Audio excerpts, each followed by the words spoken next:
محمد عمر صدیق پسند کرتا ہے کہ جیسی موت اللہ تعالیٰ نے خامنہئی صاحب کو دی ہے کہ وہ مسلمانوں اور سنیوں کی ہمدردی میں کافروں کے قتل کا شکار ہوئے ہیں، ان کا ہدف بنے ہیں، میں یہ موت اپنے لیے پسند کرتا ہوں۔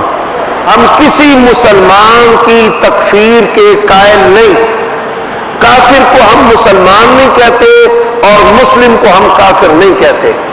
خامنہئی صاحب کو میں مسلم سمجھتا ہوں، اگر کسی کو تکلیف ہوتی ہے تو ہو جائے، کسی بھی اہل حدیث نے ان کی تکفیر نہیں کی۔ اسی طرح شیعہ کی تکفیر ہے تو شیعہ کے اندر غالبی ہے، ہر شیعہ کافر کا عقیدہ نظریہ کسی بھی اہل حدیث عالم کا نہیں ہے، اور کسی اہل حدیث مفتی کا فتویٰ نہیں ہے کہ خامنہئی جو ہیں وہ کافر ہیں۔ تو جب مسلم ہے تو مسلمانوں والے احکام ہیں۔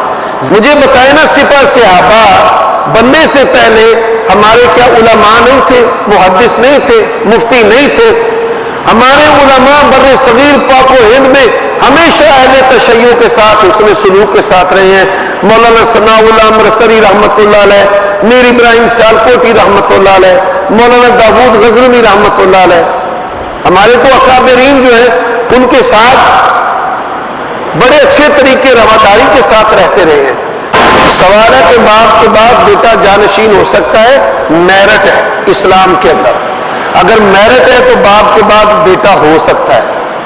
اور تم آج بیانات جاری کر رہے ہو، ٹرمپ اتنا لانتی نہیں جتنا وہ خبیث لانتی تھا، آج تو کلپ دے رہا ہے اور یہ بیان دیا جا رہا ہے کہ مرنے سے شرک معاف ہو جائے گا، مرنے سے صدیقہ کائنات حضرت ام المومنین کو بکواس کرنا یہ معاف ہو جائے گا، اور ابو بکر عمر عثمان کی عزت کے خلاف اور ان کے عظمت اور شان کے انکار اور ان کے رات دن تبرہ اور 50 سے 60 لاکھ مباحدوں کا قتل وہ معاف ہو جائے گا مشرک کے لیے؟ نہیں۔